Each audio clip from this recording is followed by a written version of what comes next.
ഇത് ജൂട്ടിലാട്ടോ വരുന്ന ഈ സാരി. മാത്രമല്ല ഇതിൽ വരുന്നത് ക്രോസ് സ്റ്റിച്ചുമാണ്. ഇതിലൊരു പിങ്കും അതുപോലെ ഗ്രീൻ സ്റ്റെമ്മൊക്കെ ആയിട്ട് വരുന്ന ഒരു ക്രോസ് സ്റ്റിച്ച് ഫ്ലവേഴ്സാണ് ഈ സാരിയിൽ ഫുള്ള് വരുന്നത്. ഇതിൻ്റെ റേറ്റ് വരുന്നത് 2190 ട്രാൻസ്പെറൻ്റ് അല്ല, അതുപോലെ വെയ്റ്റ്ലെസ് ആണ്.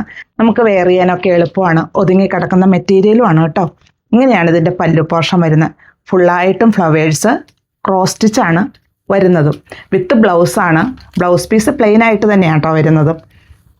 ബോഡി പാർട്ടിലേക്ക് വരുമ്പോൾ വേണ്ട ഈ ഡിസൈൻ ലോവർ പോർഷനിൽ ഇങ്ങനെ തന്നെ കംപ്ലീറ്റും വരുന്നുണ്ട്. രണ്ട് സൈഡിലും ഈ ഡിസൈൻ വരുന്നുമുണ്ട്. പ്ലീറ്റ്സിൻ്റെ ഭാഗം വരുമ്പോൾ ഇങ്ങനെയാണ് വരിക. ഇനി ഇതിൻ്റെ കളേഴ്സാണ്. കണ്ടോ, വളരെ സോഫ്റ്റ് ആണ് കേട്ടോ ഈ മെറ്റീരിയൽ. നമുക്ക് വെയർ ചെയ്യാനൊക്കെ എളുപ്പമാണ്. 1 ലെയർ ആയിട്ടെല്ലാം നമുക്ക് വെയർ ചെയ്യാം. ഇനി ഇതിൻ്റെ ഡിഫറെൻറ്റ് കളേഴ്സ് ഫ്ലവറിൽ മാത്രം മാറ്റുള്ളൂ. ഇതൊരു ബ്ലൂവിൻ്റെ ഒക്കെ ഒരു ഷെയ്ഡിലാട്ടോ വരുന്നത്. ഒരു സഫയർ ഗ്രീൻ്റെ ഷെയ്ഡിൽ വിത്ത് ബ്ലൗസാണ്. ബ്ലൗസ് പീസ് പ്ലെയിൻ ആയിട്ടാണ് വരുന്നത്. റേറ്റ് വരുന്നത് 2190. ഇതൊരു പീച്ചിൻ്റെ ഷെയ്ഡായിട്ട് വരുന്നു.